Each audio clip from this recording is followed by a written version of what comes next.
The elderly man was about to drive home when he suddenly heard shouting from a distance. As he wondered what it was, a panicked man ran toward him. Just as he was about to ask, a gunshot suddenly rang out. The elderly man quickly got into his car to escape, but just as the car started, several robbers ran out from behind.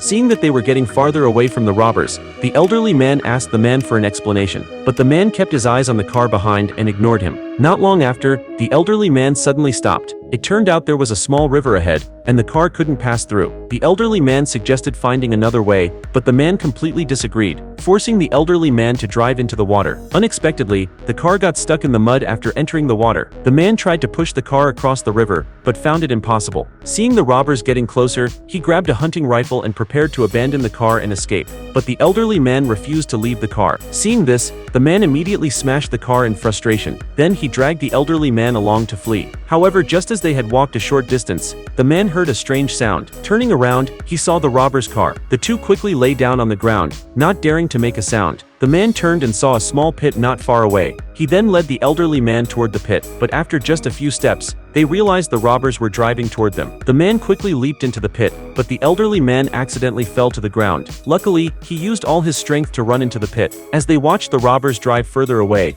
they both sighed in relief. They then continued their escape. Not knowing how much time had passed, they arrived by a railway track. Just as they walked along the tracks toward the city, they suddenly heard a noise. Turning around, it turned out to be the elderly man's dog. But before the elderly man could be happy, the man heard the sound of robbers' cars coming from the mountain. He immediately told the elderly man to hide. Just as they managed to hide, the dog suddenly started barking loudly. Fortunately, just as the robbers heard the noise and were about to rush over, a train arrived and blocked their way. The elderly man and the man took the opportunity to run into the woods. As they entered the woods, they began to argue about the dog's fate. Just then, the sound of a car engine was heard from a distance. They quickly lay down to avoid detection. Looking up, they saw the robbers' car slowly driving toward them.